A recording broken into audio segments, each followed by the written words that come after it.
Okay, I want to welcome you to the 2022 Reading High School Athletic Hall of Fame. I am Alan McLeod, Director of Athletics for the Reading School District. Before we get into the ceremony, we want to recognize some guests who are in attendance. We want to start off with our school board president, Dr. Betts.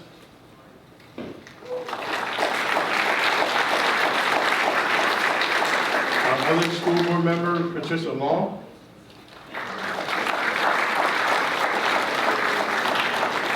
We want to recognize some Hall of Famers in the building.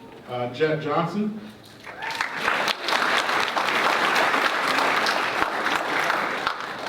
Charles Messner.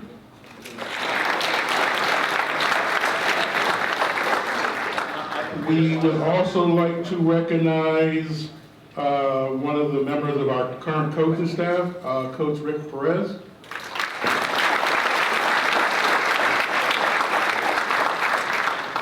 And we want to recognize the committee members who put all this together. Our long weekend, which starts on Friday with the golf tournament, and then we have Friday night football game, and then we end up here. It's a process, and these ladies and gentlemen work hard to get this taken care of. John Crossan.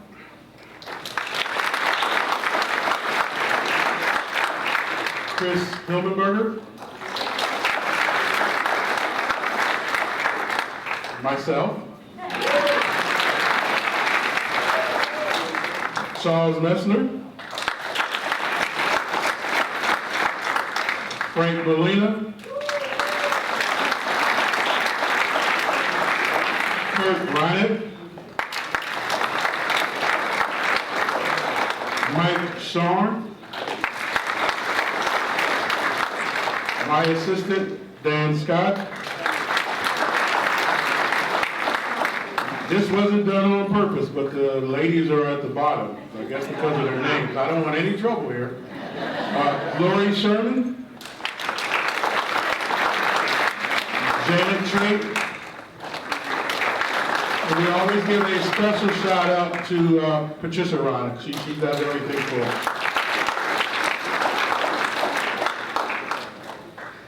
Before we do the national anthem, and we want to have a moment of silence. We lost one of our Hall of Fame members this year, and he was in the first class, Pete Curry.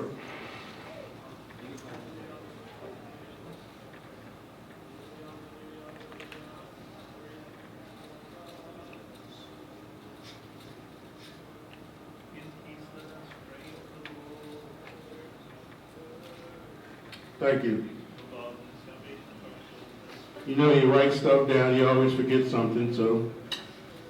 We also want to recognize, we have two people that work hard for the district that are in the building. Our videographer, and that's Kyle Brown. And our picture guy, Mr. Bill Snook. At this time, we will have the national anthem and the colors. The national anthem will be played by the RHS Ensemble. Out, march. March. Right, turn. March. Color guard. Hold. Freeze then. Colors.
Colors.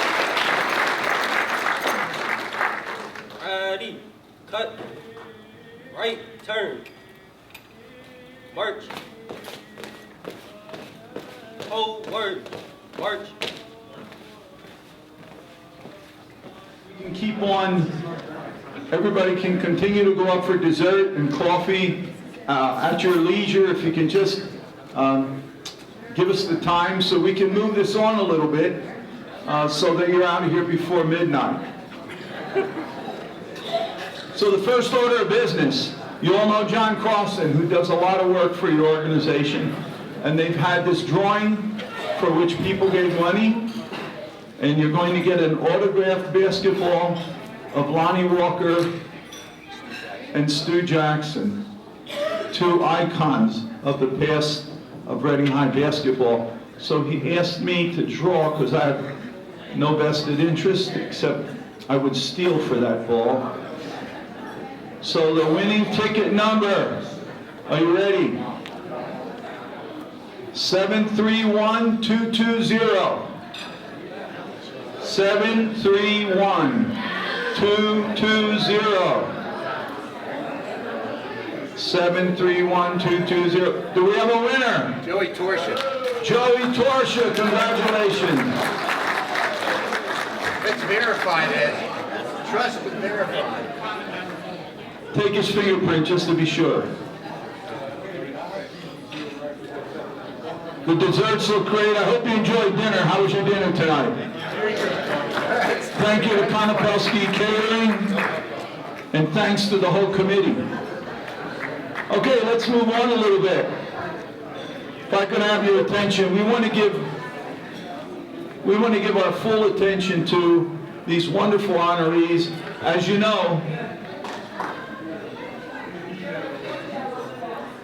know, this is a conclusion of a wonderful weekend for all those who were honored. But this is sort of the apex of it all. And we're going to learn a little bit more about each one. There will be someone presenting them with their award. And then we're going to have a couple words from each of the honorees. So we're excited about this. My name is Claris. I am a Reading High grad. And for all of you, I didn't think it was that funny,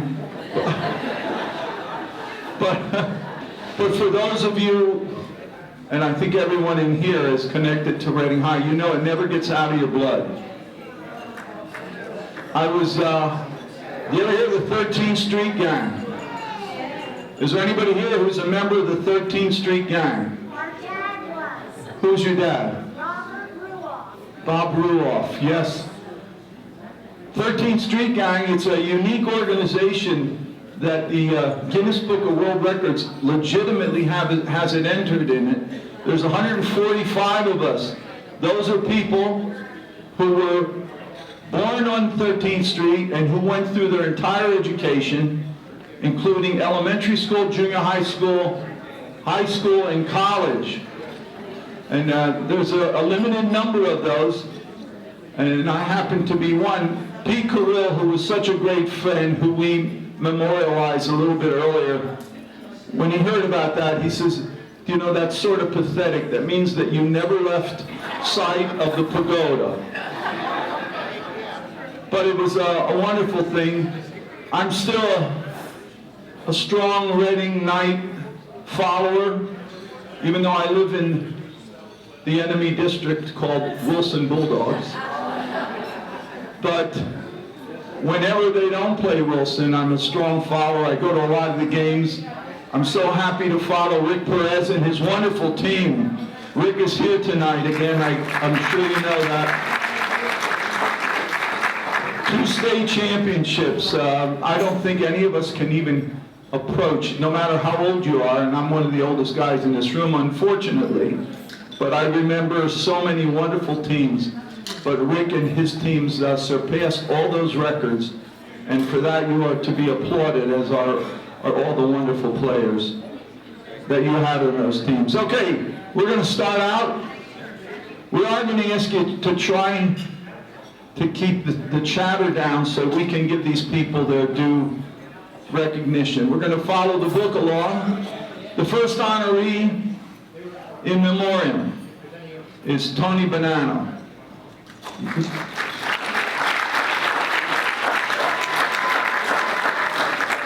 Many of us knew Tony, and very warmly. He graduated from Reading High in '75. He was only 5'9" tall, but he stood tall on the basketball court. In many ways, he was the only scorer of 8 to 10 points who accomplished as much as he did. His role was a point guard, for which he was well known for his ball handling, playmaking abilities. He was the floor general. He would control the game. If a teammate became open on a fast break, Tony always found him and made the right pass at the right time, ending with a basket. Tony's coach, Jim Gounod, was quoted as saying, "Bonanno passed the ball as though it had handles on it." Tony was also a good defensive player. He would often make it hard for his opponents to bring the ball up the court, resulting in at least 4 steals a game. Occasionally, Tony would have a big offensive game, such as when he scored 16 points against one of Reading High's arch rivals, Chester High School, leading Reading High to a win. In 1974, he was voted MVP of the '74 Reading High School Christmas Tournament. During his senior year, he was recognized with the prestigious Press Club of Reading's Jack Flowers Memorial Award for Outstanding Senior Basketball Player. He was voted a member of the '75 Old Berks basketball team, and he won the '75 RHS Basketball Player of the Year. Tony continued his basketball career at Wesley Junior College and then at Kutztown State University. In 2021, Tony was inducted into the Berks County Hall of Fame. He was very excited to receive the award. Unfortunately, he passed much too soon before the ceremony took place. So we'd like to welcome up here his son, Nick Bonanno, who will accept the award in his behalf, and Mike Shorn, who will present the award to him. Nick and Mike, and his daughter, I'm sorry.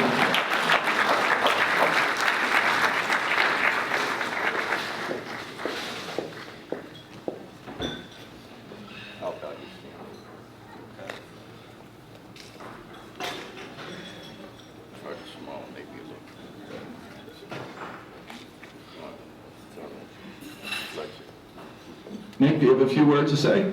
Yes, we both do. You both do. Come on up. Hi, I just want to thank everybody that made this possible. We're so happy to be here. My dad's biggest passion his entire life was basketball, and even though life took him south, we didn't grow up here, but his heart was always in Reading, as was his family.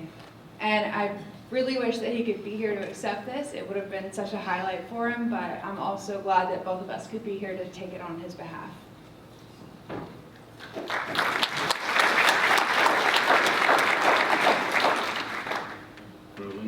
Growing up, you always hear the stories and the names, Pasco, Binders, Stu Jackson, everyone like that. Since we're here today, I guess that means they were true and he was good. Before we close, I just want to share this excerpt that was shared on Facebook because I never saw him play, and it gives a lot of insight into what he was as a player.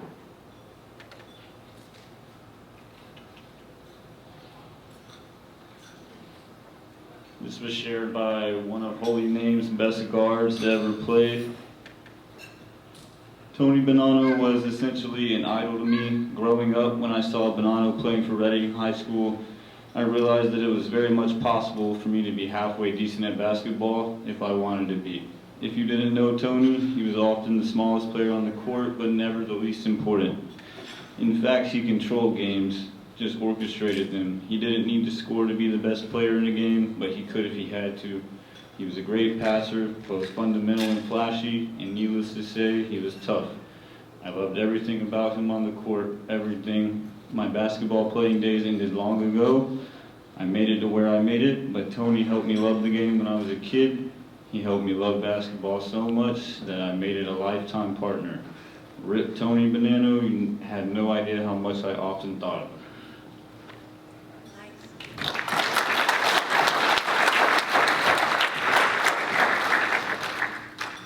closing, all of us and our children are so fortunate that we have the Instagrams and the Facebooks of the world that if you miss an event, you're able to see it play by play.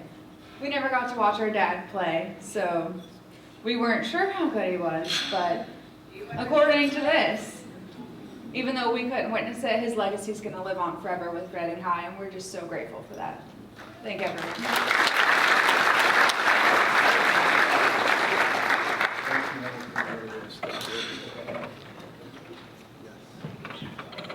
Thank you for those kind words, and we can guarantee you that even though you didn't see your dad play, he was a true star and somebody that lives on in the hearts of all the basketball fans in this room.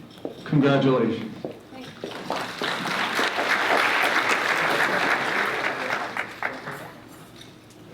Our next honoree is Brian D'Amico.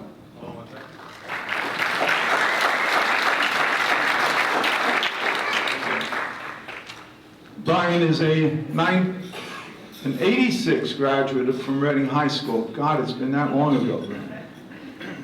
He was the first 9th grade student to play in the Red Knight varsity basketball team. He was the starting center for all of his seasons with Reading High School. Some of his accomplishments were on January 2nd of '85 when he broke the backboard on a monster dunk at an away game versus Steel High. I can't imagine a better school to break their blackboard. Good job, Brian.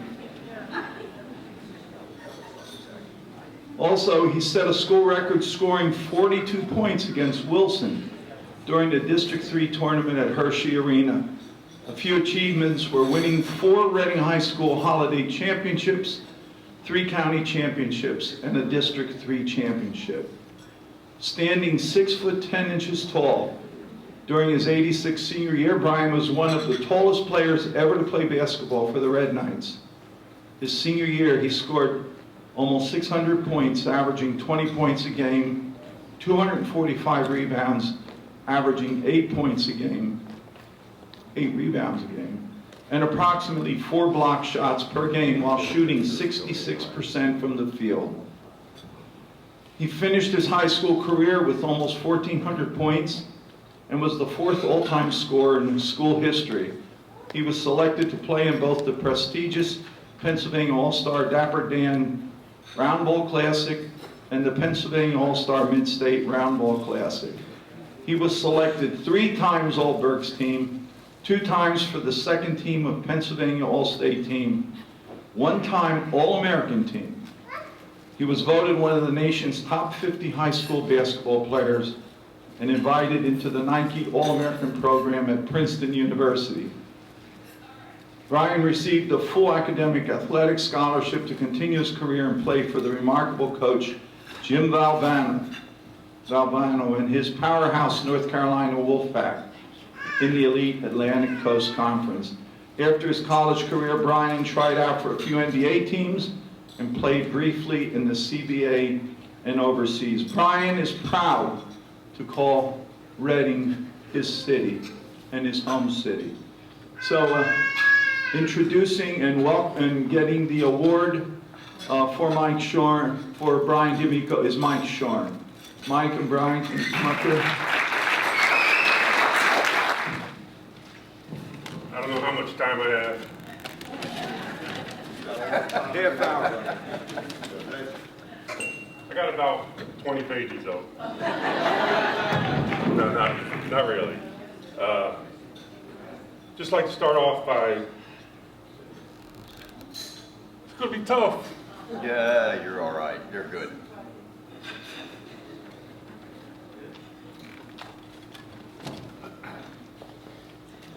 I do it with you. Try to.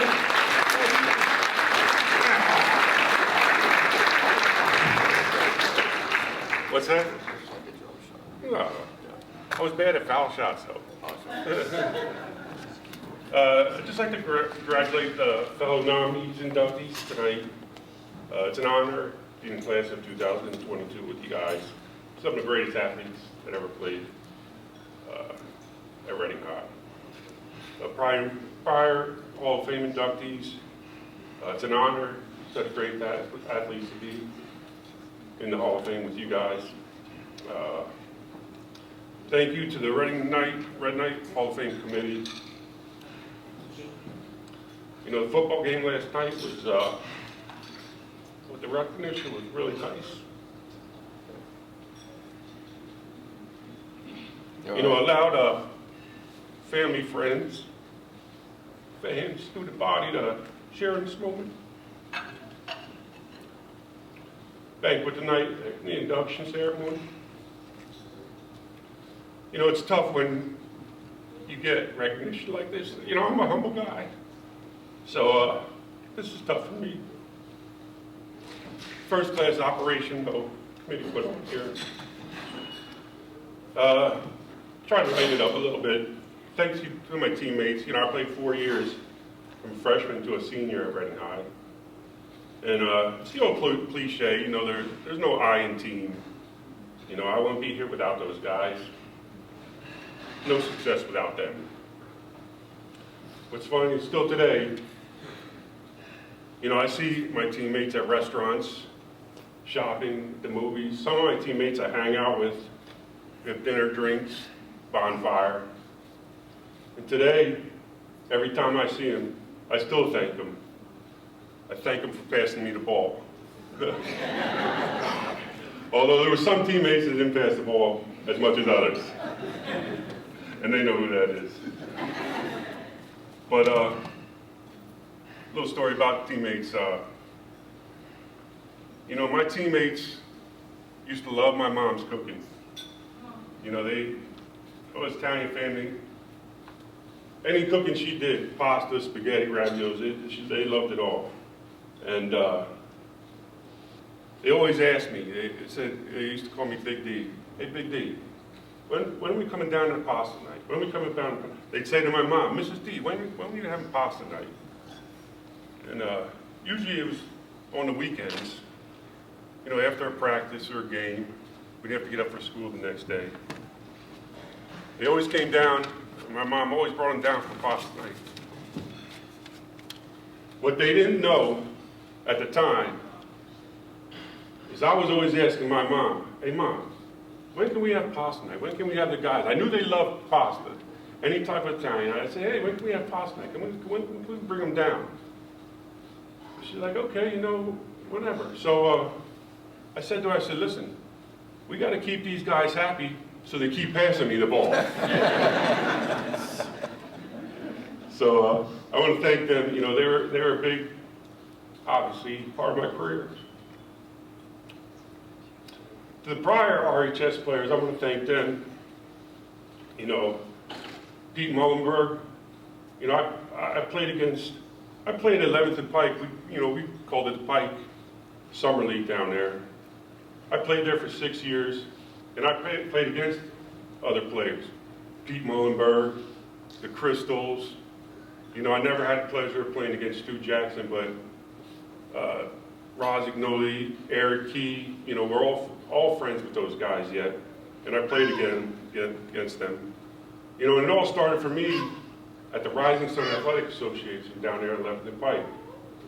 You know, then I played Pike Summer League. So, you know, I played there 6 years against those guys, and they helped me improve my game. Without them, I wouldn't have became a better player. You know, and it's the old philosophy that I live by. You know, to be the best, you got to beat the best. And people like Pete Mullenberg, some of the best players that ever come out of Reading High. So I want to thank those players, the former RHS players. And I'm trying to make this long story short, but it's going to be probably too long. Coach Pete Carrill, never played for Coach Carrill, but he taught me a lot. I went to camps, and he was my coach at camps. Taught me the fundamentals and the smartness of the game. He recruited me heavily to go to Princeton, visited there. Obviously I didn't sign there, but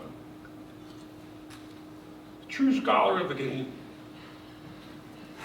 And I'm sorry he's not here. But I want to thank him for his knowledge and support. Coach Cano, again, again, never played for Coach Gano, but he was my AD when I was at the high school. You know, but Coach Gano, as I said earlier, I was in 9th grade, and very few 9th graders played at the high school level. But Gano was the AD, and he allowed me to be one of the very few 9th graders to play junior varsity basketball at the high school. And like they said, he allowed me to be the first 9th grader to play varsity basketball. You know, he was my AD, but sometimes he was still my coach. He would still yell at me after games. You know, he acted like my coach, but he was another true scholar of the game. So I want to thank him for his knowledge, his confidence, his belief in me, and his support. Coach Rick Binder, you know, he coached me, like I said, when I was in 9th grade. I played varsity, and Coach Binder was the head coach at that time. And then my sophomore year, when I was in 10th grade, he was my coach. And, you know, when I was growing up at Northeast, he saw a tall, skinny kid, you know, awkward, kind of clumsy, with a lot of potential. And, you know, he's the one that went to Gano and said, listen, I want this kid on my team. You know, by the 9th grade, I was probably 6'3", 6'4", maybe. So, Coach Binder taught me the fundamentals, the toughness, he had confidence in me, leadership. You know, one of the great things about Coach Binder was, and some of you may remember here, Coach Binder always wore a red sweater. Every game he wore a red sweater. He had a white shirt on underneath, black tie, looked pristine before the game. He was always really dressed sharp. Halfway through the game, you knew it was serious because the sweater would come off. You know, he started to get the sweater off. He started unloosing the tie. You know, by the end of the game, he was a mess. I just played a 2-hour basketball game against Chester, Coatesville, Steelton, you know, Roman Catholic, some of the best players in the state. I played a 2-hour game. It looked like he played a 4-hour game after the game was over. You know, he was one. He meant business. He was passionate for the game. He had a love for the game, as I did. You knew, again, it was serious. If Coach Binder would come in, you did something wrong, he'd get his finger and he'd point right in your chest at you.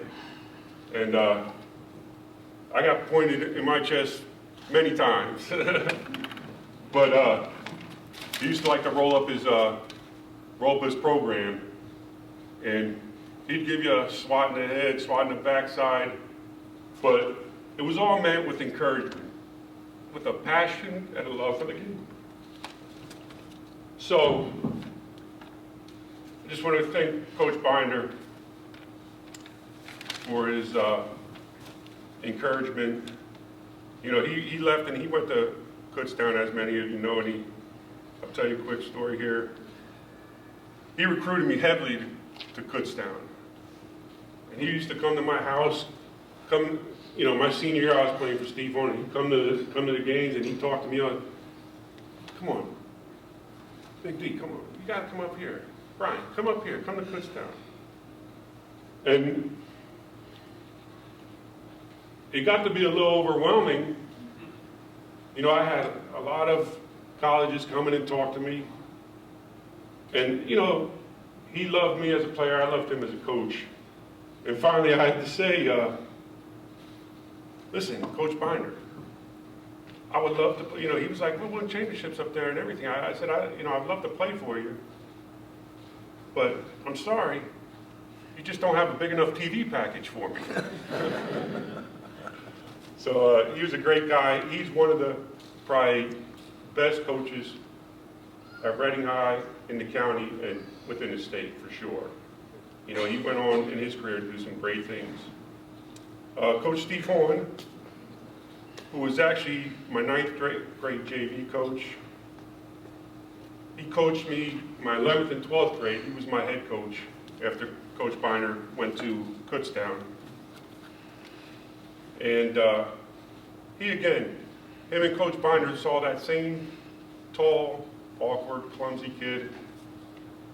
Couldn't run very fast, couldn't jump very high. You know, I couldn't run down the court without falling over.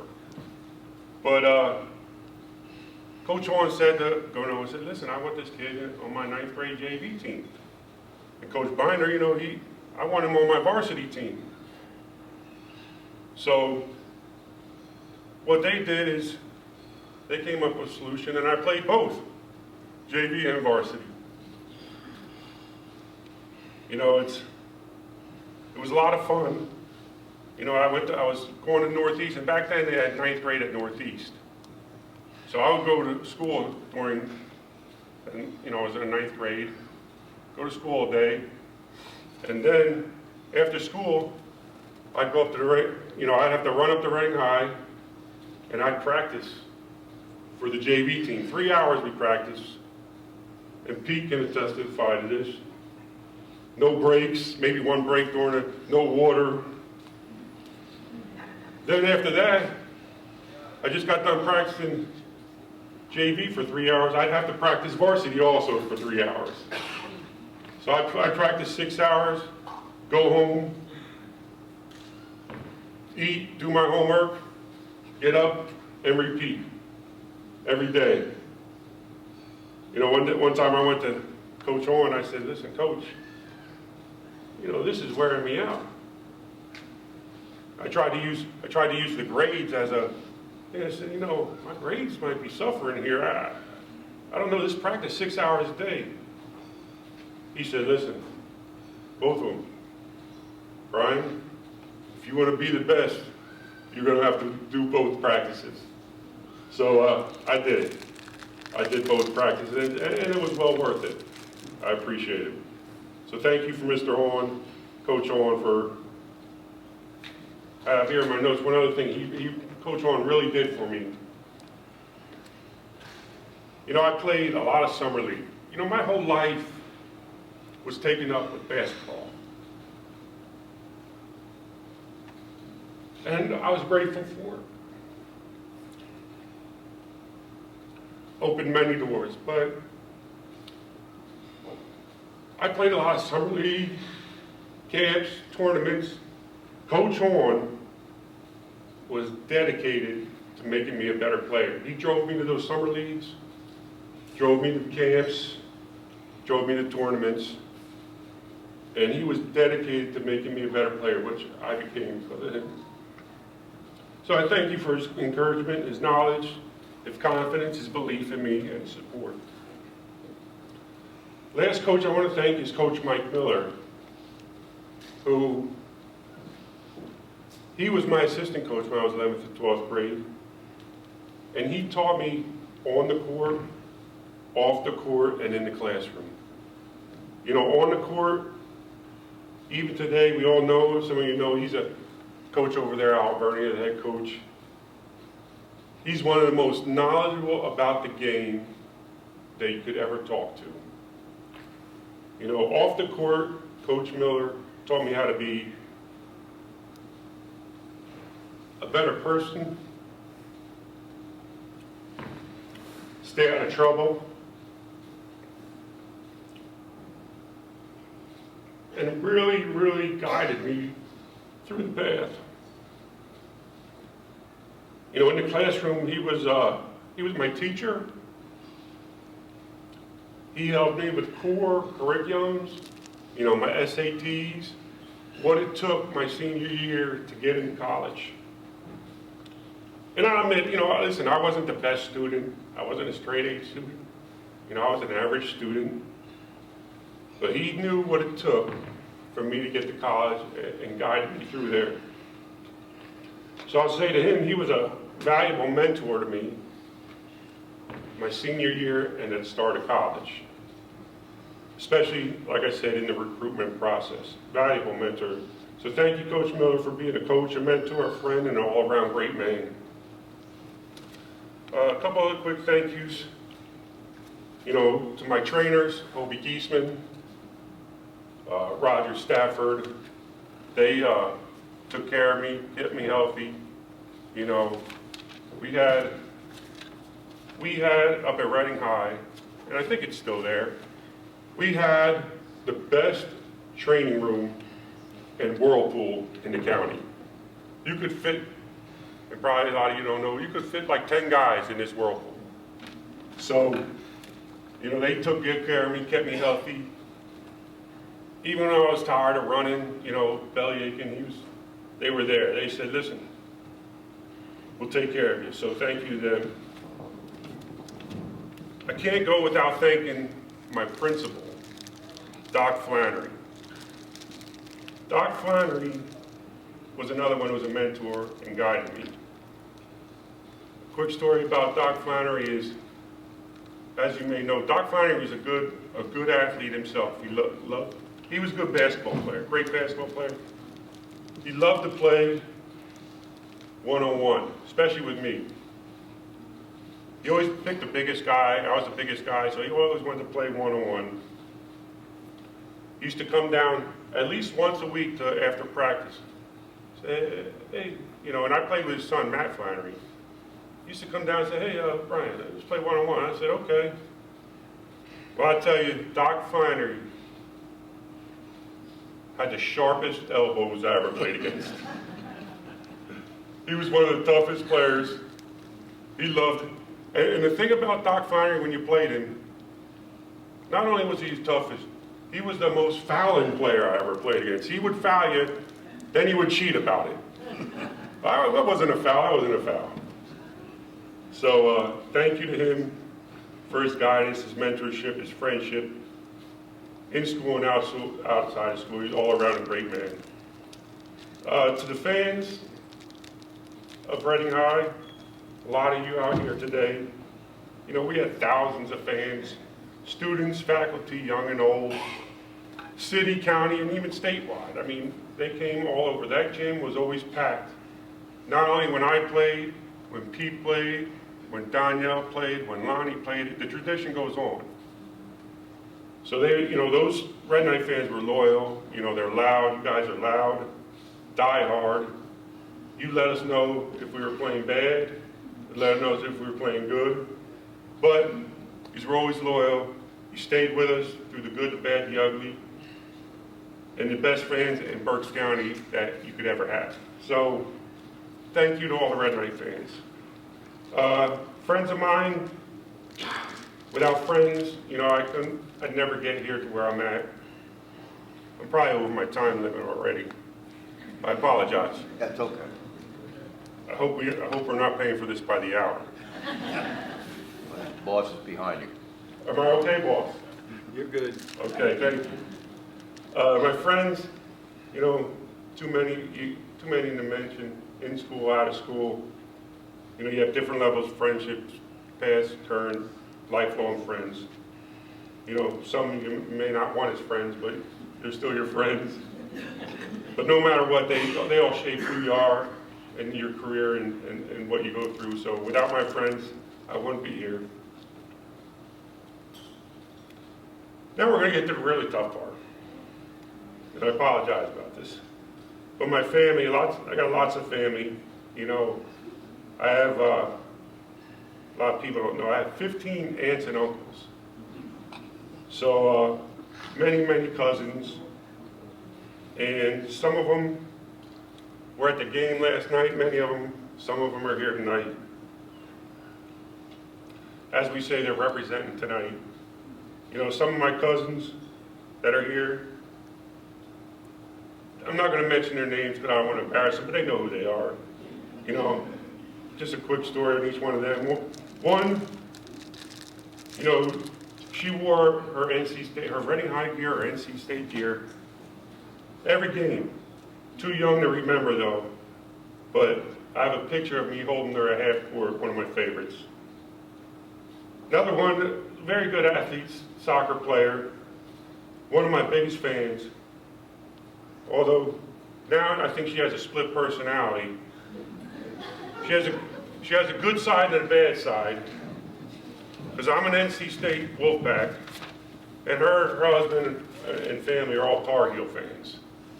So I don't allow them to come to the house with any Tar Heel gear on. Third cousins represent me here tonight, and I greatly appreciate. Huge sports fan, always supportive of me. Has a basement full of memorabilia, wall to wall, left to right, top to bottom, ceiling, floor. The whole thing's covered in memorabilia.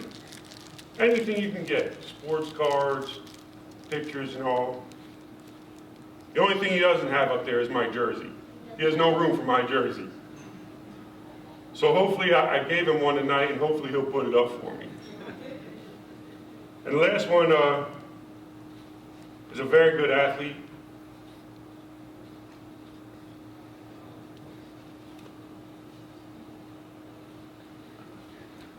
He's a football player and a baseball player.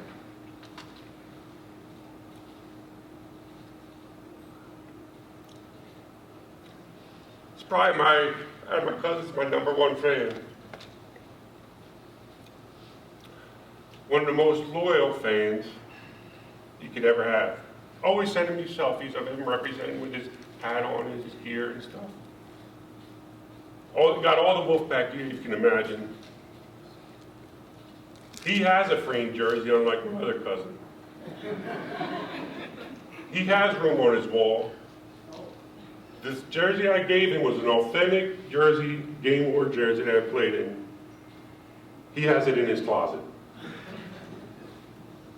So hopefully that gets on his wall, but thank you to all my Jordan cousins that are here representing tonight for the love and support, the career, throughout my career, my life.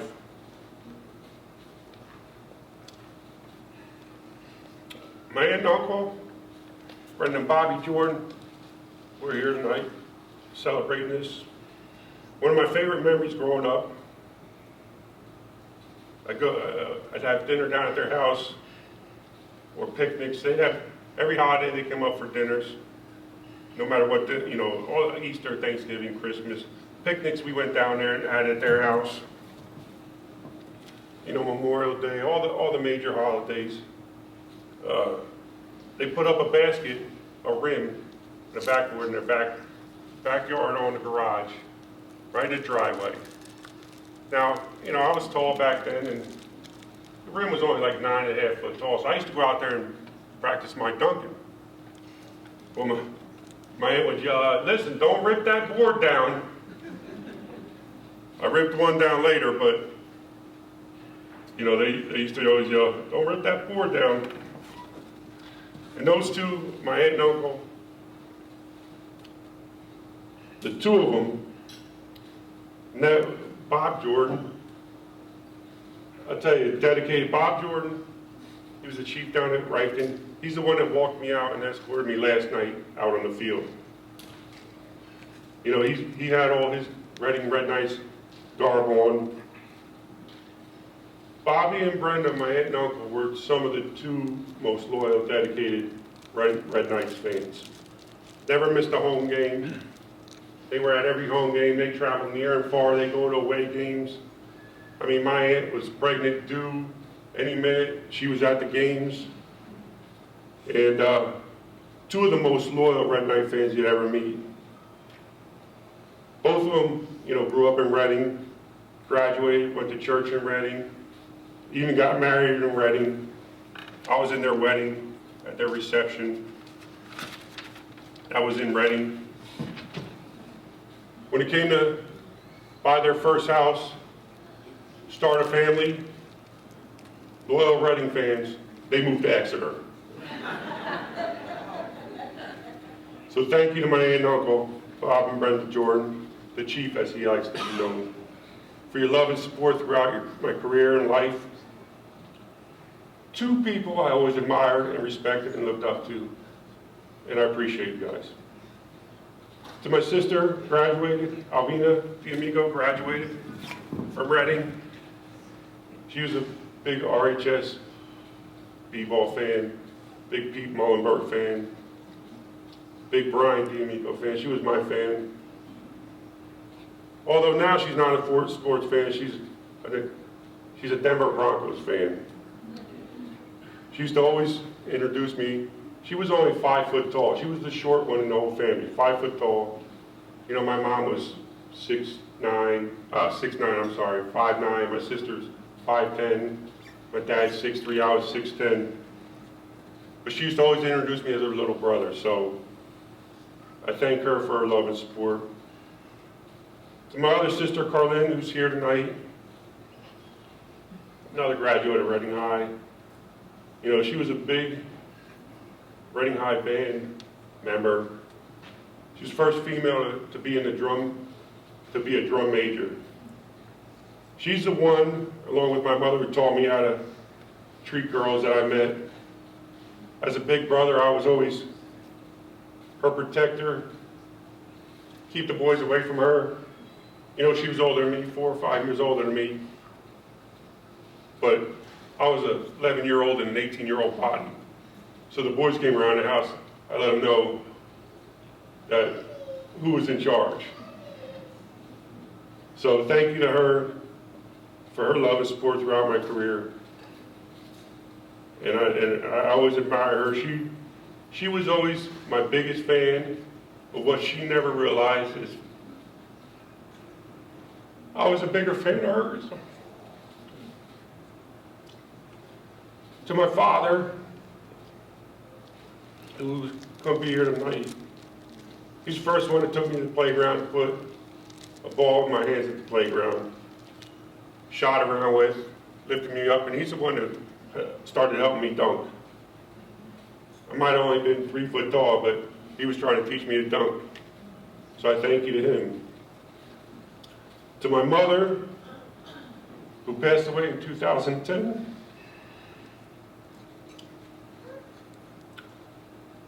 you know, she had 2 girls, and it was February '68 is when she had a boy, and that was me. And when I was born, let you guys know, and I don't want to make anyone cringe, especially the ladies, I was 12 pounds, 11 ounces, and 22 inches long. So when I was born, I was a small turkey, or a regular-sized basketball that was very heavy. Now I'm going to tell you a long, short story. Oh my God. She had no idea, you know, what my future was going to be. She was just glad to have a boy. Fast forward to '73, I started kindergarten, and she wanted to move. She wanted to give me a better life. She wanted to give me a better schooling, you know, better education, to help me succeed. She went out. We were renting a place, Landside Projects. She was renting a place. She borrowed $1,000 back then, which wasn't, you know, back then was a lot of money. It might not be a lot of money now, but this might be a couple $100,000 now. She borrowed $1,000 and went, packed up 3 kids, bought her first house down on Locust Street for me and my kids and my sisters.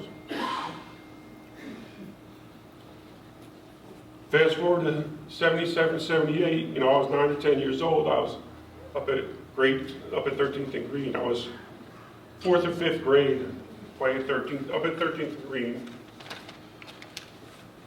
And, now wait, I gotta change. We're at page 2, just so you know.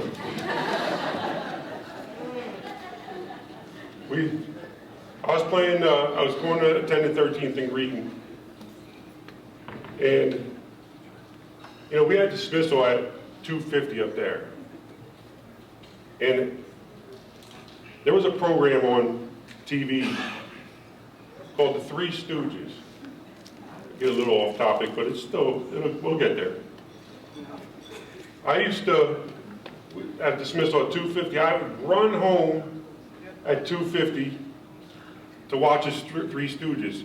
They were on from 3 to 4 o'clock, 3:30 to 3 to 3:30, 3:30 to 4. And my mom thought, I got to get this kid to do something else. She worked till 4 o'clock. I got to get him to do something else instead of watching these. It was a slapstick comedy. Some of you might know. I'm dating myself. So she bought me a Nerf ball at Christmas time. One of those Nerf balls and Nerf rims. And everyone you might have had them when you were kids, or you bought one for kids. Those ones you put on the back in your room, or you hang it on the back of the door, cardboard, all that.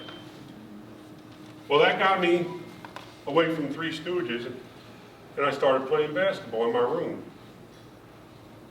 Well, my mom found a new problem. Is I used to run home at 2:50, and then I was upstairs playing basketball in my room all the time. Now you got to remember, I'm 12 years old. You know, I'm in an 18-year-old body.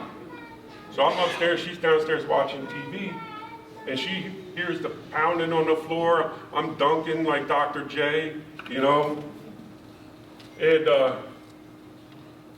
the house is just shaking. So what happened is the following year, in 6th grade, they started a basketball team up at 13th and Green, and we used to practice like once a week. We'd have a little recreation game against the surrounding grade schools. And they would come over and we'd play. And my mom was thankful. She was like, thank God, this will get it out of the system.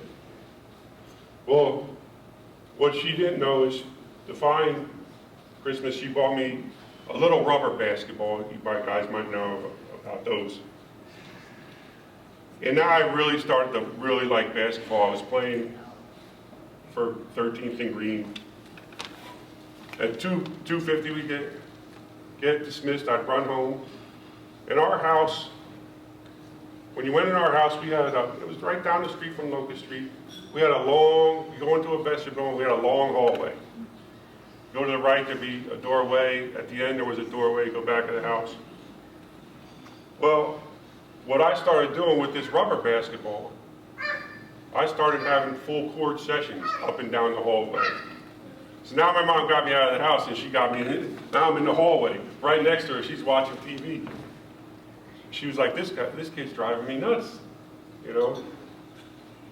I mean, I had full games. I was Dr. J in the Sixers. I was playing against Magic or Bird, Lakers or Celtics. I played so much that I ruined the rug going back and forth in that hallway. She had to replace the rug. Then, come 1980, I went to Northeast, and Northeast had a basketball team, and I started playing out there, and she was thankful for that. I was 12 years old, and it got me out of the house, started playing out there.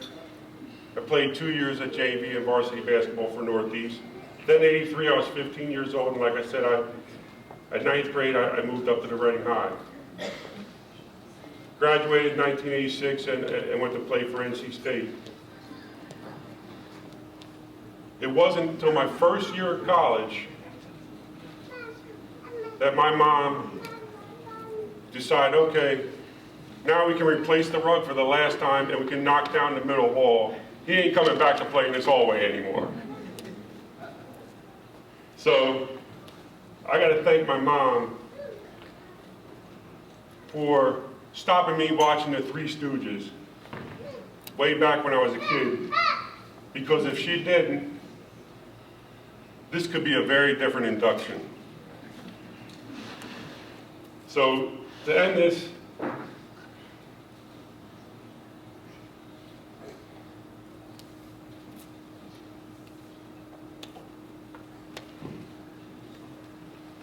I'm going to just say to my mom,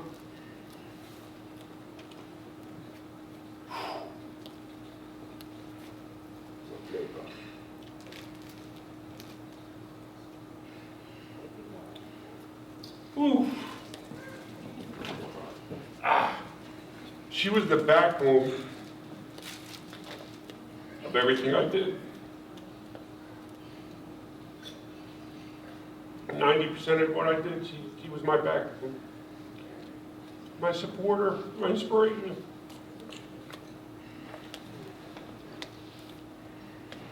When she passed, I read a little poem to him, and I want to read that tonight. We had a celebration of life for her. And it goes, you gave me life, you helped me grow.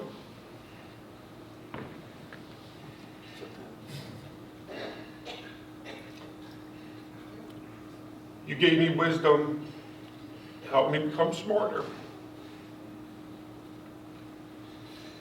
You gave me courage, helped me become stronger. And for that, I will always love you. Thank you for the induction. I'm sorry for the so much time. I appreciate it.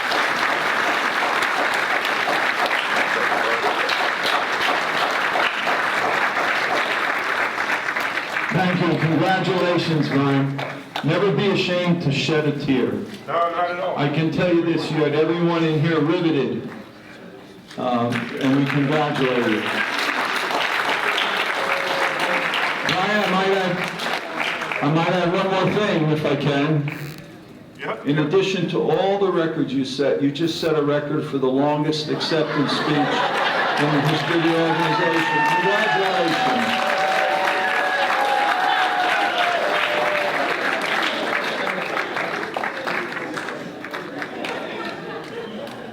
Okay. Anybody want to know if Penn State won? They won 41-16 over Auburn.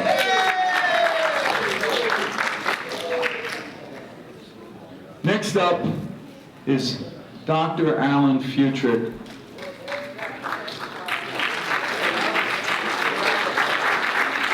I have a particular soft spot in my heart for this young man because he happens to be a member of our church. I know him since he was born. I've watched him grow into an incredibly highly respected young man that he is. Plus, he's the only other guy of Greek descent who ever got any kind of an athletic award, so congratulations. Al Futrick, who was a '92 graduate of Reading High School, was a two-sport athlete from '89 to '92, playing football and baseball for the Red Knights. He excelled on the football field, leading the Red Knights as quarterback under the direction of Coach Jet Johnston, who's here. Coach, give a wave there.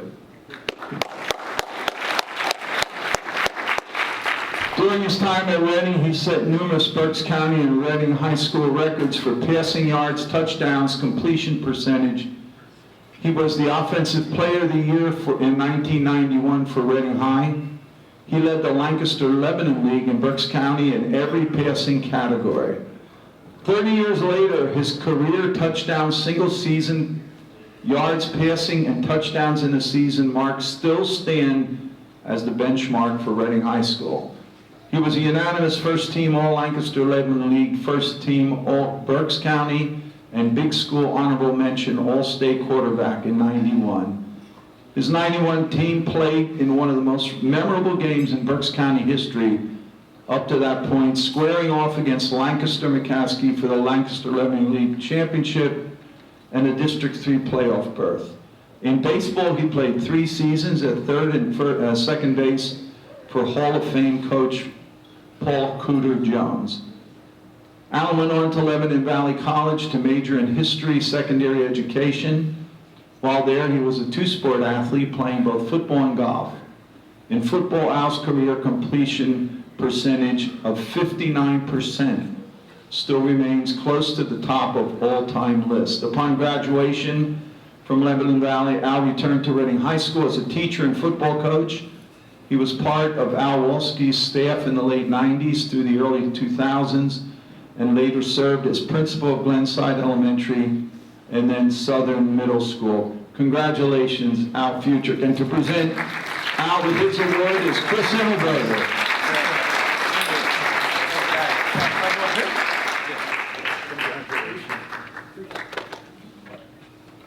Thank you very much. I got to tell you, I'm very honored, humbled, and excited to be honored by the school district. All I ever wanted to do growing up, being a little kid, watching Brian D'Amico play basketball, was be a Red Knight. And I know what it means to be a Red Knight. I led red and black, watched my brother play, all sports, just enjoyed it. I loved being a teammate. I loved competing. I loved being a great friend to all my teammates. And I wish I could say this was a no-brainer, that I would be standing here. But for you guys that know me, growing up, that far from it. No one saw this coming, that you would end up here. My journey, I can guarantee you, is unlike anyone else's getting here. As a freshman, I was kicked off the football team for just being a clown. But I got to tell you that certainly, when you go watch your teammates play and you're not there, it burns a fire in your rear end. That'll never happen again, and you'll never have somebody else in your spot. I can say going in junior high, I know I drove my parents nuts. My mom is an angel. I can't thank her enough for supporting me, believing in me, and always bailing me out, because she was in Mr. Dickey's office an awful lot in Northeast Junior High. And I apologize for that. I was a real, just immature, and I apologize for that. But I love you, and I am so thankful for both you and Dad always believing me. My high school experience, I absolutely loved high school. And after getting kicked off the team, it took about 2 months, and Coach Johnston entered my life. And it was like a switch went off. This guy could tell me to jump off a 2-story building, I'm going to do it, because I know that's going to make me better. And it was just the perfect time to meet people. And I've been very fortunate in my life to just be around the right people at the right time. And he was the first person that came into my life and really kind of believed in me and gave me confidence, gave me direction, and just really helped lead the way. And I'm so grateful to Coach Johnston for taking a chance on me, because I know teachers would tell him, what do you see in that guy? You're wasting your time. He's not his brother. And if you don't know, my brother is even last night people said to me, what are you doing in here? Your brother should be in before you.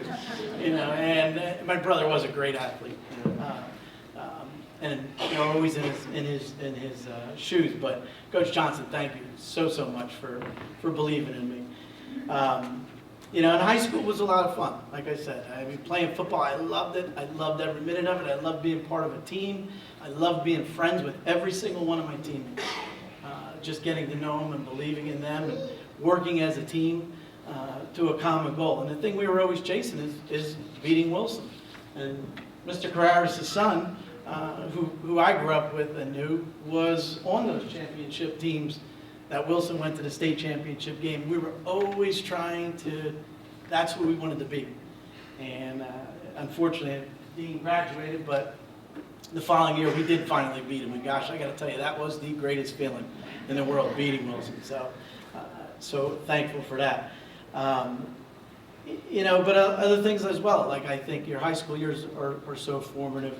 Another thing that I know I've never told my kids, I never told them I got kicked off the football team.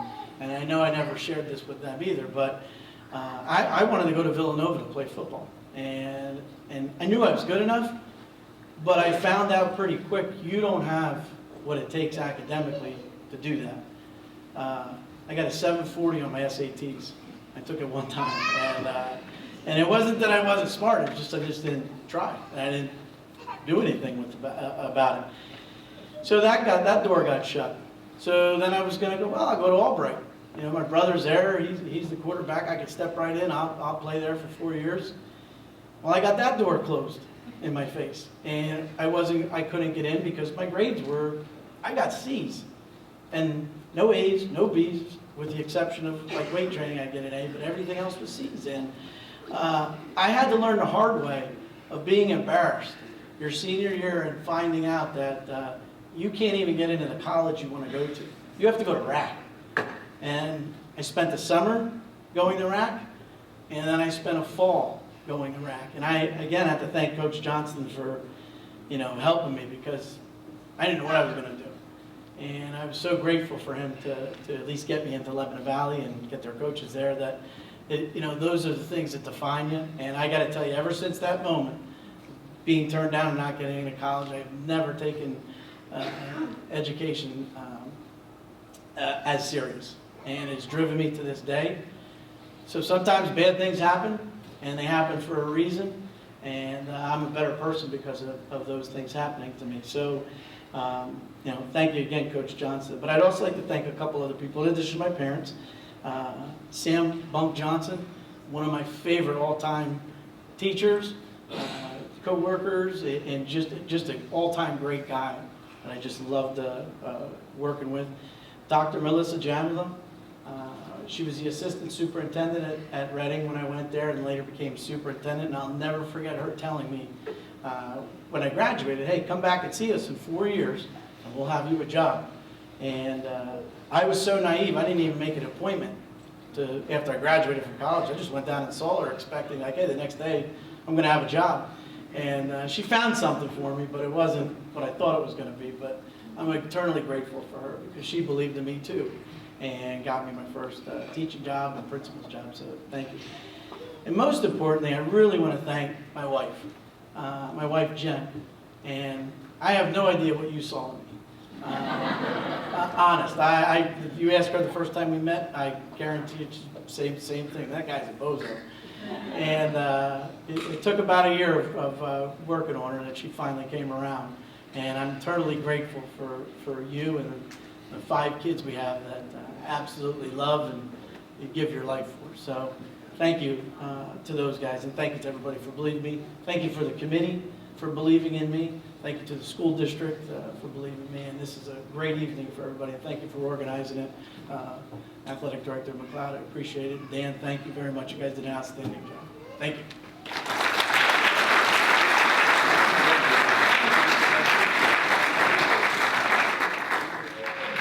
Next up is Tashima Hightower.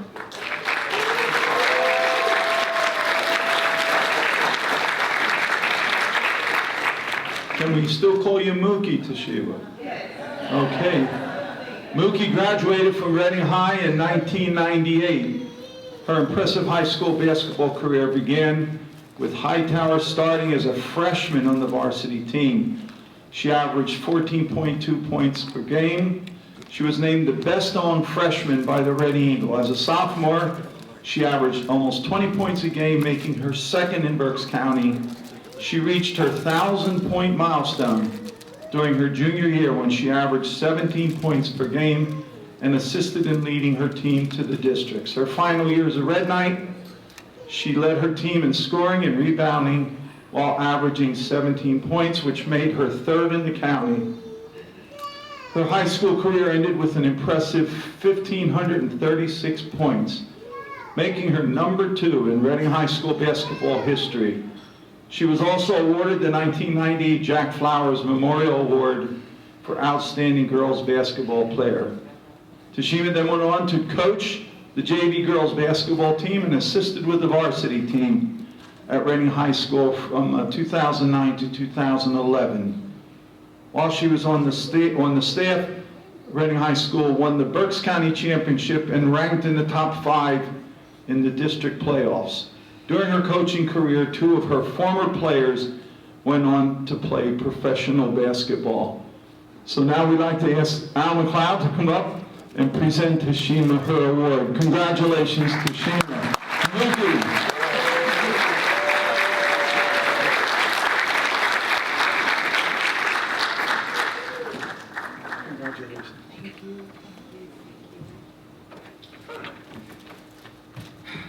Thank you so much, everyone. My mission in life is not merely to survive, but to thrive, and to do so with some passion and some compassion. some humor, and some style by Maya Angelou. I am not only gracious, but I am honored and humbled to be inducted in the class of 2022 Hall of Fame. Playing basketball at Reading High has meant everything to me. I grew up on Pleasant Street, learned how to play basketball at Second and Ole playground. Wasn't too many of us girls out there playing. It was myself and Tanisha Giddens. So we had to play with all the boys. So we played a game called Booty. So the person with the lowest score had to get on the pole, and everybody got a chance to throw the ball at you really hard. So I learned quick how to not have the lowest score at Second and Ole, and to stay off the pole, and also to dig a little bit deeper and play rough with the boys. From Second and Ole, I went to Northwest Middle School. That's where my passion for basketball really grew. I had a basketball coach who also was a janitor, Barry Schultz. I think he passed away. Rest in peace, Barry. He introduced us to Mr. Calabria, and we started going to basketball camp at Alvernia College. That was life-changing for us. A lot of us kids that grew up in the city of Reading didn't have the opportunity to go to basketball camp.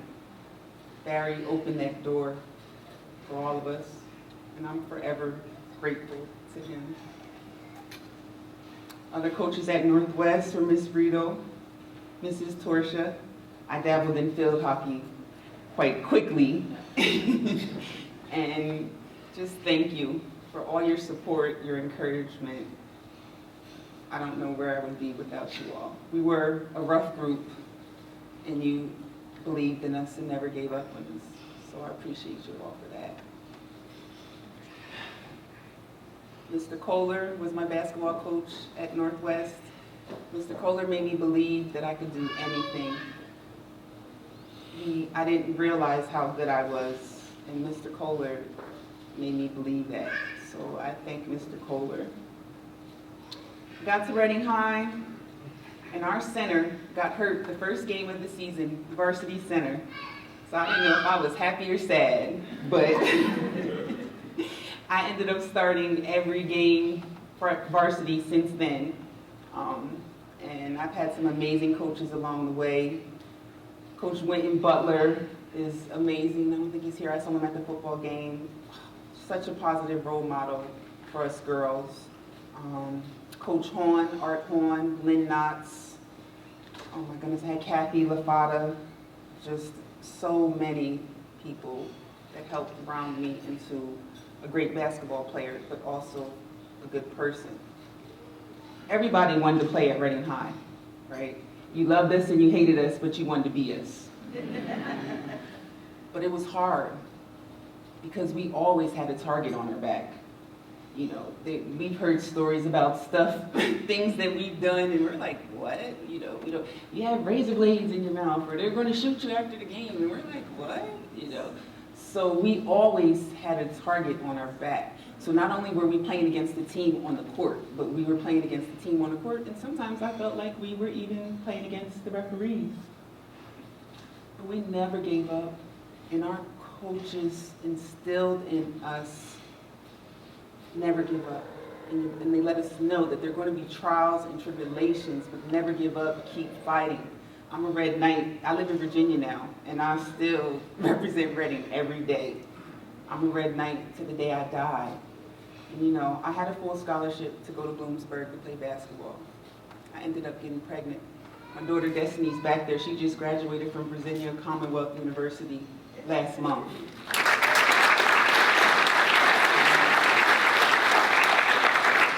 I didn't get a chance to play in college, but I went to nursing school, and I used that Red Knight drive and determination, and I put that into my nursing career. I started out as an LPN, I became an RN, I got my bachelor's degree, now I have my master's degree, and I use that Reading mentality. We go hard or we go home.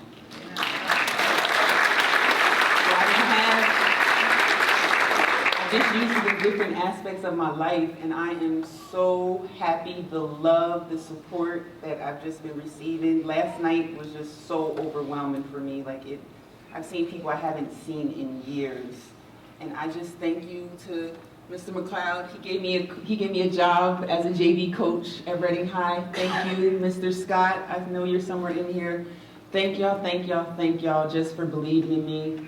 I'm a girl from Hudson Street, and I got a master's degree in several businesses, and I'm a Red Knight.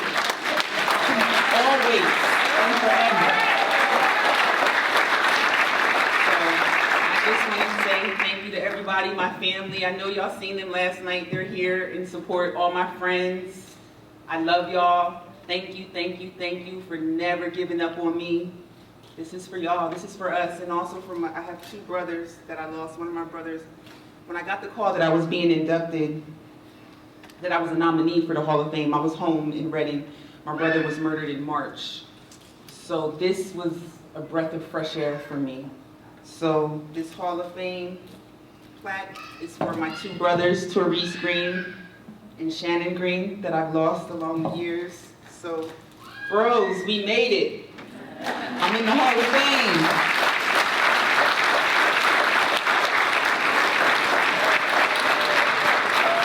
Wow.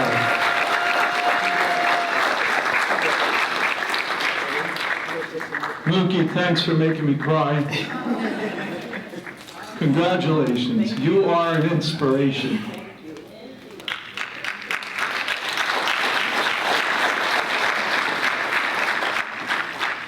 Okay. Next up is Jeff Law.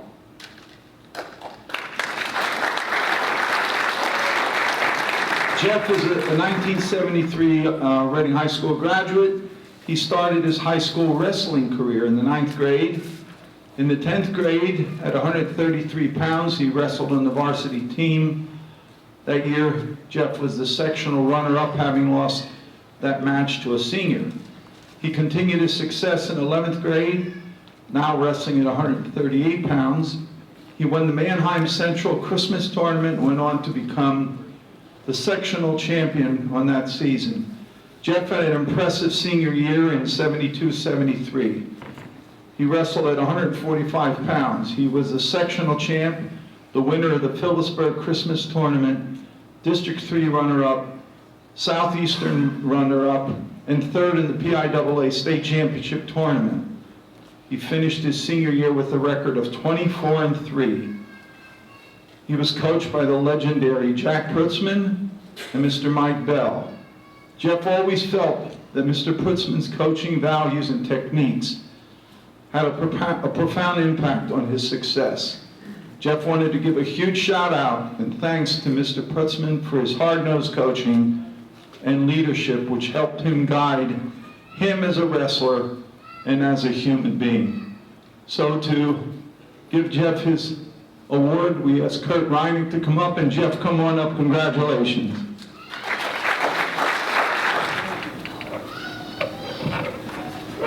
First, I want to thank Mr. McLeod and his assistant.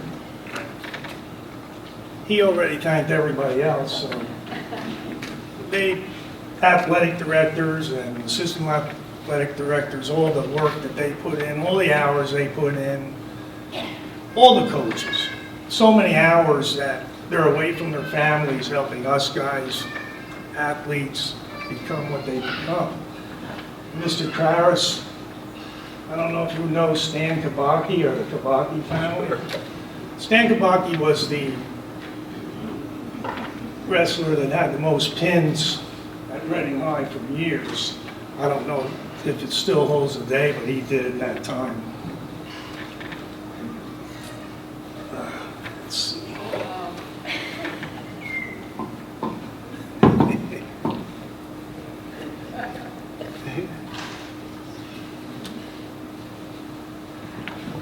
In 1954,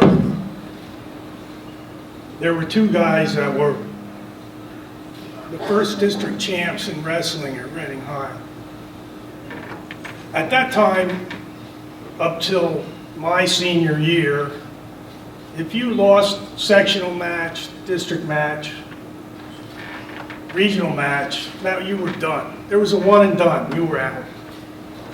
In that year, two guys, Dick Fisher and Bruce Gilmore, were both district champs, District 3 champs from Reading. Also both won regionals and lost in the states. Those two guys were the first two district champs and sectional regional champs at Reading High School. 1955, I was born. Bruce Gilmore was state champ.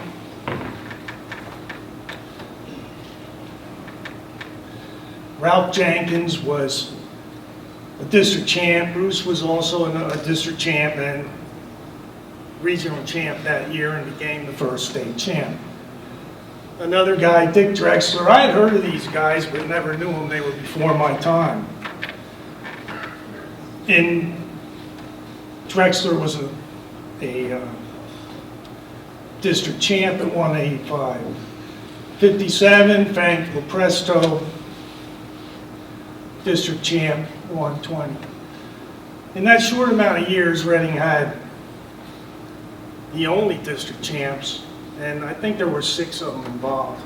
It wasn't until 1969 that Reading had another team with 2 District 3 champs. Again, the rest of the county had none. Those 2 champs were Franny Coleman and Bobby Scott.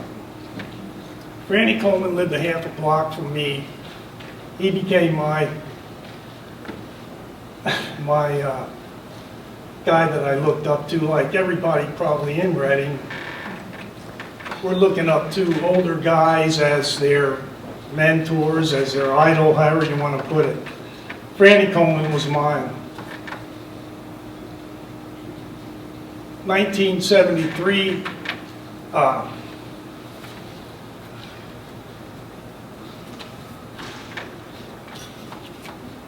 I became the second behind Bruce Gilmore, who set the bar so high nobody got to it until 1982 as far as state champs.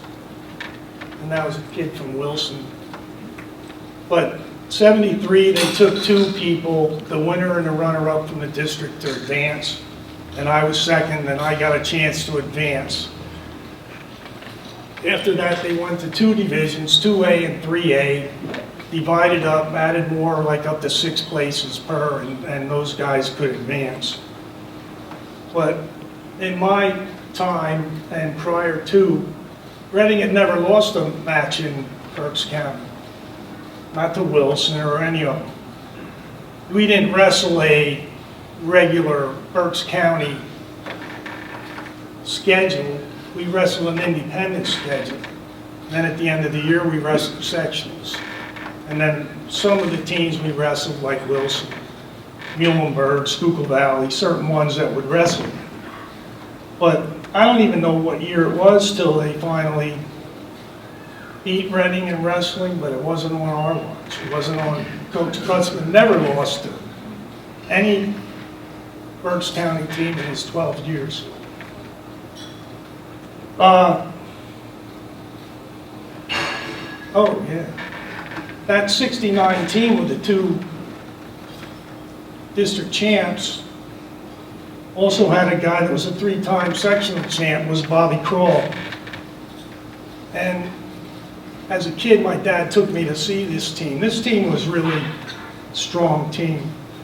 But Bobby Kroll's brother, Larry, he's the one, when I got there in 9th grade, he's the one that took me under his wing and really showed me the ropes. We didn't have a junior high team. We wrestled in a hallway with rag mats. We didn't even have Resolite mats back then.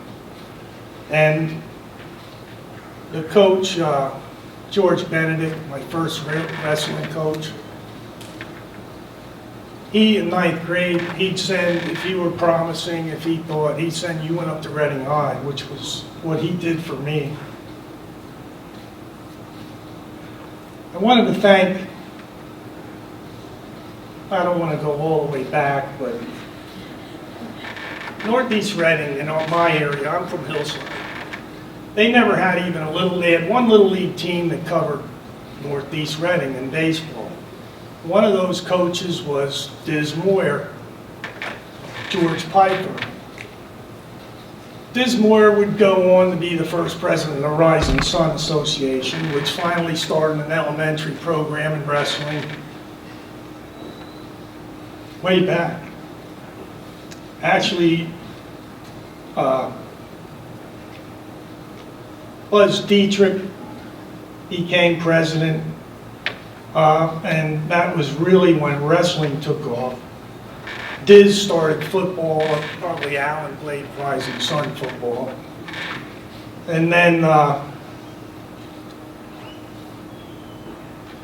it was Buzz Dietrich, Rich Faust, Dennis Sadlowski, Lee Broad. They were all, along with me, we all coached Rising Sun Wrestling elementary program. Sadly, I'm the only one alive from that crew. But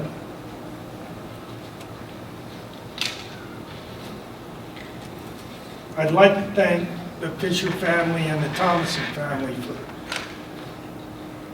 and the Kurt Reinick dedication to wrestling all these years. Kurt Reinick and Kenny Thomason, they've been scorekeeper and timekeeper for wrestling for many, many, many years, way beyond what, I put into it. And the other guys are the present coaches, Joe Ferraro, Ricky Bailey, I wrestled under him. He was older than me, but I was on the team when he was there. Tony Jackson and Frankie Civitarese, they've been up there 25 years or longer as the coaches at Reading High in wrestling, keeping the tradition going. So I just wanted to thank them. And thank you all for coming out tonight.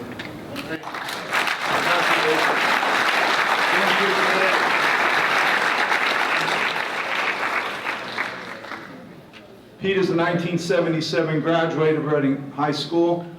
He played basketball from 75 to 77. During the 77 season, he was the starting center and eventually switched to forward.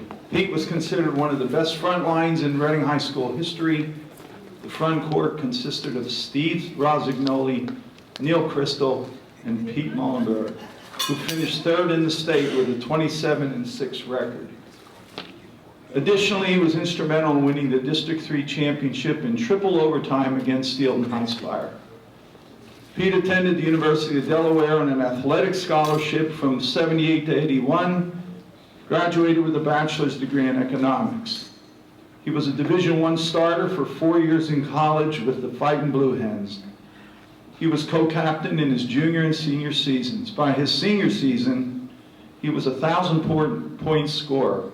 He played against notable teams such as Virginia, Virginia Tech, South Carolina, and many others. Pete was the last player selected in the '81 draft by the 76ers. He also played in the Philadelphia Baker League for 2 years at Temple University's McGonigal Hall. The Baker League was where professional players played before the NBA sponsored summer leagues in Utah and Las Vegas. So Pete, congratulations. Presenting Pete with his award is Frank Molina. Thank you. Frank Molina. Thanks for the mustache compliment. I have two quick stories, but first, I'm not a public speaker, but I asked my table for some advice, and my sister-in-law said, well, just imagine no one's listening. And I thought that's good advice. And then someone else spoke up and said, just imagine everybody's naked. I don't know how that's going to work. But my two stories are this, and I was exposed to Reading High basketball before I ever got there. And the first one was I was in 8th or 9th grade, and we used to hang at a luncheonette at 4th and Spring Streets in the wintertime, and there was pinball machines in the back, and we'd throw quarters in there, and we'd drink iced tea by the gallons. And one night this kid came in. He had a big fro, he had a leather jacket, He had bright white canvas cons. And when he walked in, I noticed that everyone was paying great admiration and respect to this guy. And I'm thinking, who the hell is this guy? Everyone stopped what they're doing and looked at this guy. And so the guy next to me said, I heard at the end of practice, he's the color of a strawberry. That's how hard he hustled. And I said, who the hell is this guy? And then finally, someone spoke up and said, that's Tony Bonanno. He plays for Reading. And I thought to myself, I'm going to be like that guy. So, Johnny, family, I shared that story with Johnny shortly after Tony passed, but it's a true story. The other one was, I was playing basketball and baseball and soccer at Northwest Junior High School. And my love was soccer. I was goalie, I loved playing soccer. But the man in the high tower had different plans for me. So one day after practice, Coach McCormick came up to me and said, hey Pete, he said, Coach Gano's gonna come down and pick you up after practice and take you up to the high school to scrimmage. So I looked at the coach with a deadpan look, and I just thought to myself, uh-oh, this isn't good. So they get me up there, and exactly what I thought was gonna happen, happened. I got beat up. They were beating me up, they were pummeling me, bloodying me, and I remember the one play, I got knocked to the ground. So I'm sitting there, and I'm not getting up. And so this guy came over to me, this older guy, kind of a cretin-looking guy. And I'm laying there, and my knees are bent up, and I'm sitting there, and he goes, what's your problem? And I looked up, and I said, I'm tired. Well, that was the wrong thing to say to Pete Carrill. And I don't remember much what happened after that. It was a blur. There was a lot of swearing. There was a lot of cussing. There was a lot of berating. But suffice it to say, I never said I'm tired in my athletic career after that. But those are the first two times I was exposed to Reading High basketball. But I will tell you this, if it wasn't for them and put me on a whole different life path, I wouldn't have had a full scholarship to Delaware. I wouldn't have been drafted. I wouldn't have played in the Baker League. I wouldn't have taken that little bit of notoriety and turned it into a successful 40-year career in IT. 24 years is my own shop. And so I'm eternally grateful for what happened, because it really did change my life. So thank you to the committee, thank you to everybody for coming. It's been a wonderful ride.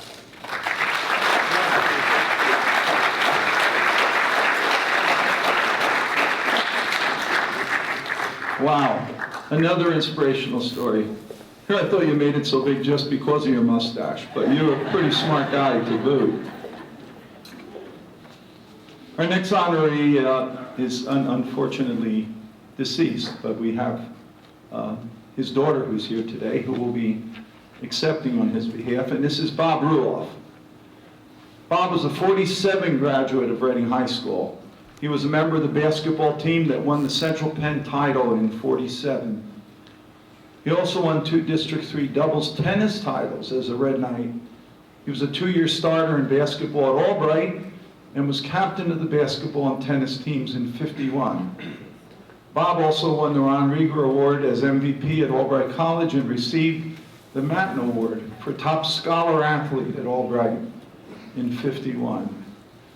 A major in the Marine Corps, Bob also played for the championship Camp Lejeune team. He coached basketball at Lower Marion from '53 to '58 and played semi-pro basketball for the Reading's Kissinger's Travel Agency. Bob established the Neil Harris Award at Albright College to honor the top senior athlete, student athlete.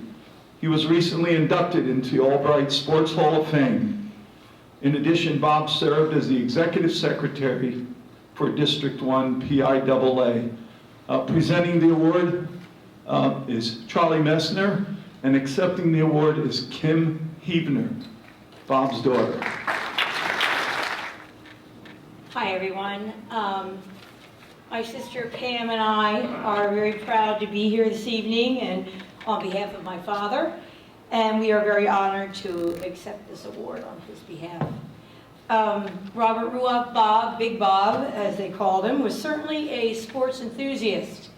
He left high school and played tennis and basketball at Albright and as a Marine. He continued playing many sports into his adulthood and he was very competitive. He and my mother used to play township tennis, and he'd always kind of tell my mom to get out of the way when she was trying to hit the ball, because he played basketball at township in our community. He was always involved in all the sports events in our area. After Bob, he was very competitive, and in his career as an educator, he coached many teams, and he also refereed. After retiring from Lower Merion High School as the principal, he worked for the PIAA as their secretary until his death in July of 2015. He was still working there at the age of 85. Dad was always believed sports had many benefits for the students that he worked with that could be carried on into adulthood. And learning to be part of a team, it taught discipline, leadership skills, social skills, and of course, the fitness. My dad utilized what he learned on the court in every aspect of his adult life. He attributed the skills he learned in the field to his success both professionally and personally. His was a life well lived. Thank you. Congratulations, thank you. Hershey Walton is up next.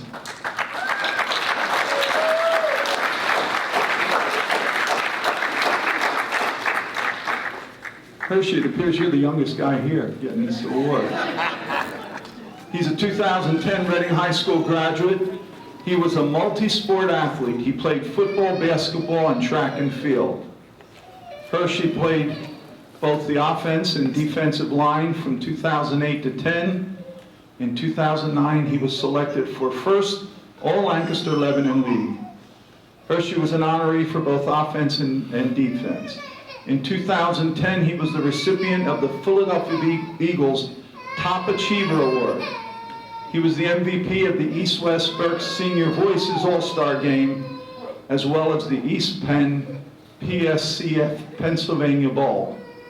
At least one other person seconding that young girl there. Is that your daughter or granddaughter? Yes, my daughter. Your daughter. See, she's cheering for you. You don't have to take her out. It's all good.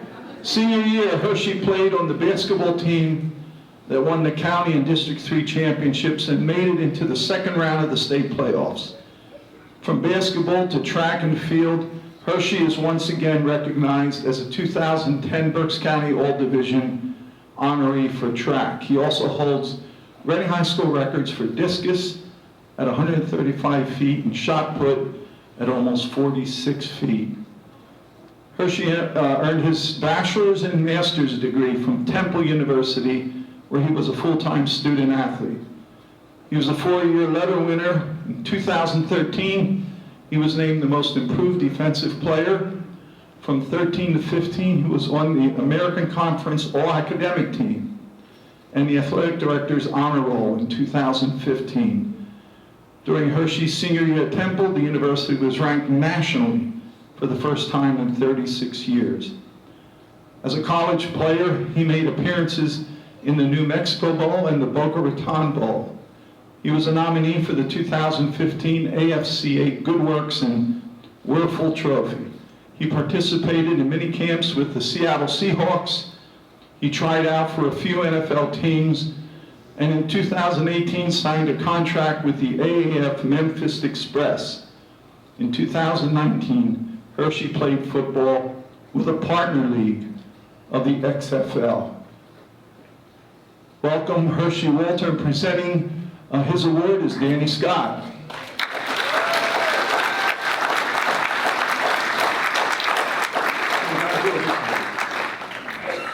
I want to thank everyone for the recognition. Thank the committee, Mr. McLeod, Mr. Scott, Kurt, thank you for getting me into golf. I got the golf bug now. But it's truly an honor being here, talking in front of you guys. Growing up in the 200 block of Rose Street, down the street from Beckett's. Every day I came home from Lawrence Park, I used to stop by Beckett's, get a $1 fry, $1.25, $1.50 if you want the cheese on it. My cousins, Evan and Elijah, They were older than me. I always played with them. We used to play on a milk crate, shoot the basketball, football on the street, or in his mom's house with toilet paper running around crazy. My parents, my mom and dad, thank you guys. My cousin Mariah, she's my fan at Temple, and I'm glad she's always there for me, supporting me. But it's truly an honor to be here in front of you guys, and I love everybody talking about that Reading mentality. And when I got to Temple, you know, they talk about the Temple Tough, but I already had that Reading mentality in me, so Temple Tough is just a part of me. And Coach Perez, is he still in here? No? I thank him for keep getting my ass during basketball practice and keep pushing me to run, because I wouldn't have made it without him at Temple doing 10 half gassers every Monday, so that helped a long way. But thank you all. I appreciate it.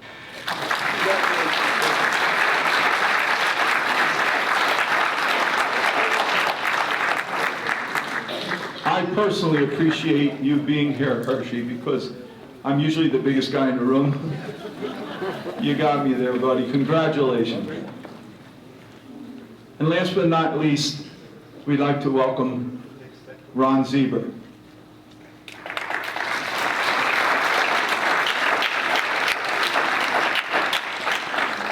Ron was a '61 graduate of Reading High School. His athletic prowess was noticed by legendary coaches Andy Stopper and Pete Carrill. Thus, he was elevated to the high school to complete his very skillful athletic career. For the next 3 years, Ron was an outstanding team player. He was recognized in 3 varsity sports in the following manner. He was the MVP for baseball in '59. He was voted MVP that same summer for the Pulaski Post in Legion baseball. As a junior, Ron was selected to the 2nd team as All-Central Penn defensive end in football. The honor was repeated when he was a senior.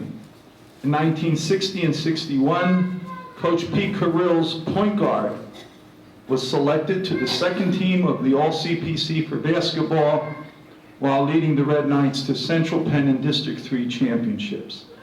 After graduation, Ron played some semi-pro basketball with locally and regionally recognized teams from Crowell & Keck and the Monarchs Athletic Club. In '63 and '64, Ron was invited to Conomac Stadium for several workouts. But as Ron would tell you, the Phillies' pipeline for third baseman at that time was pretty deep. Congratulations and welcome Ron Zeber, and to John Carlson to introduce him. Congratulations.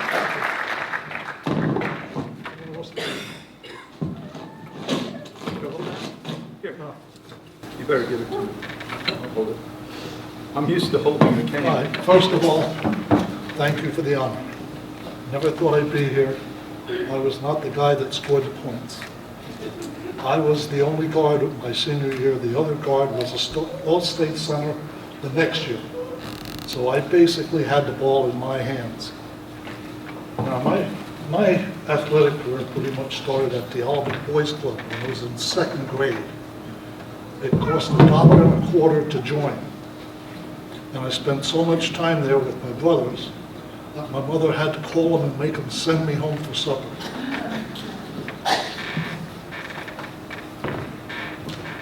I went to Northwest Junior High.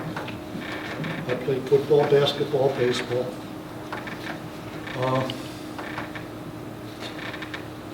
In 8th grade, I went out for football. I had never played football before. We practiced, and if you're 2nd team, you're on defense at practice. The guy that was 1st team was a boy named Willie Scott, who was 6'2", about 175 pounds. I probably weighed 150. My job was containment and to make a tackle if I could. Well, I often made a tackle, and Willie would get yelled at, and I would have a bloody nose.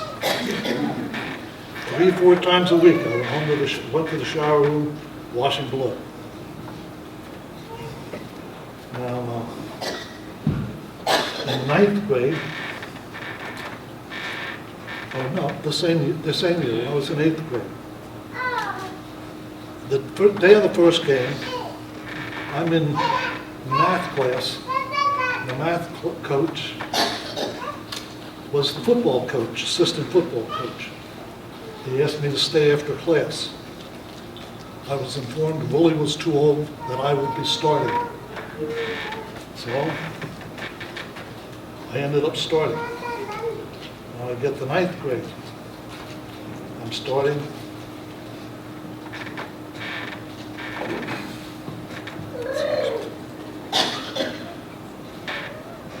At that time, Northwest went from 7th to 10th grade.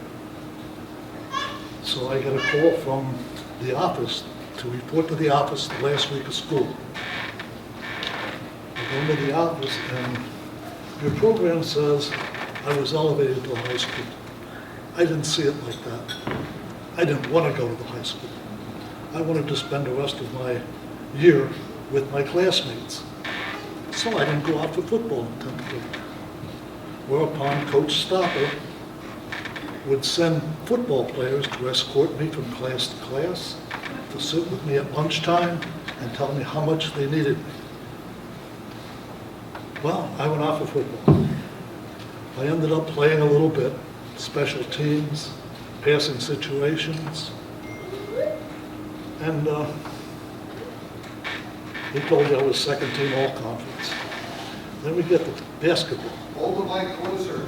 Pete, I cannot believe Coach Carroll would ever yell at you. I played for the man for 3 years. And he yelled at me a few times. So my junior year, or my 10th grade year, I was on the JVs. About 3/4 of the way through the year, Coach Carroll came to me and said, I won't be starting on the JVs anymore. I'll be sitting on the bench. I thought I was being demoted. What was happening was they started someone else in my place. And if they had the game under control, I would go and dress for varsity. If they didn't, they would use me. Well, they were good enough that they didn't need me. So I ended up playing some varsity basketball in 10th grade.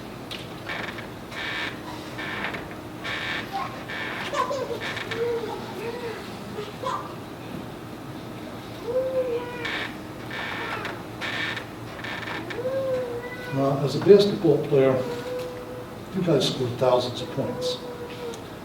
I may have reached 200 at most. I might have averaged 4 to 5 points a game. I was the guy that didn't score the basket. I was the guy that made the play that set up the basket. All right. So I ended up playing some varsity basketball in 10th grade.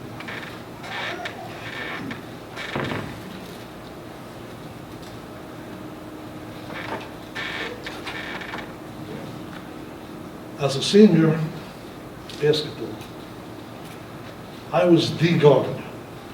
The other guard was an all-state center the following year. So I had the ball in my hand most of the time. We ended up winning District 3 championship, upset the #1 team in the state, which was Bethlehem, who was 33-0 at the time, and had beaten us by 30 points earlier in the year. The next game we played Nanticoke, who upset us in the Eastern Final. They went on to win the state championship. An easy game. After that, when I graduated, in baseball, that was really my game, but you don't get written up for baseball. Baseball doesn't draw a crowd.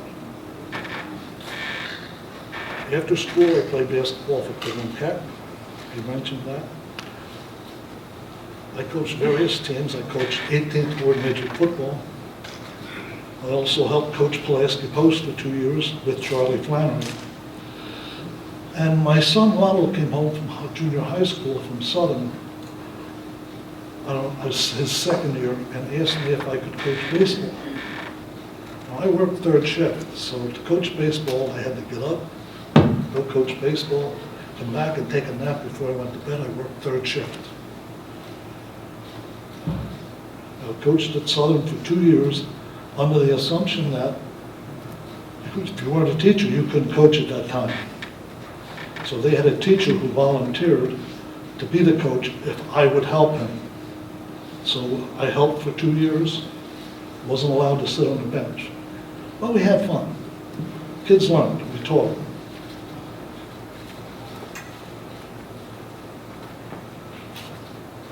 I want to thank the committee.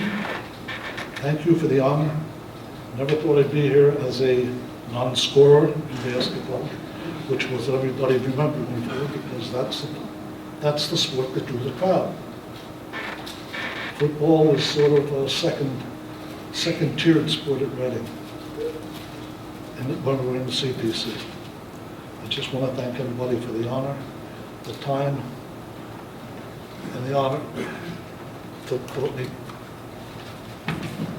honor me in this way, which I never thought would happen. Thank you.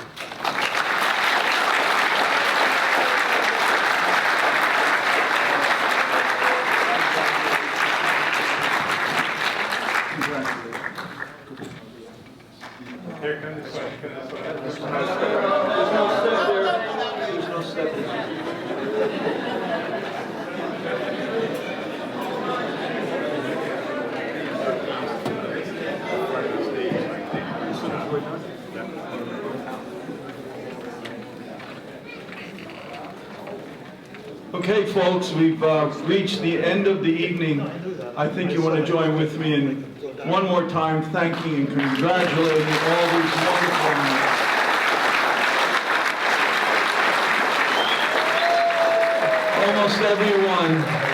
Almost everyone had an inspirational story to go along with all their achievements, and that's what makes us all so Reading High proud. So I hope you enjoyed the evening. Before you leave, the photographer, yes. The photographer asked if all the inductees could please come up. They want to take a group shot. It's going to be on ESPN tonight. Or maybe the big ticket. But please come up here. Thank you, everybody. Thank you to all the hard work that all the people put into it. And have a wonderful evening.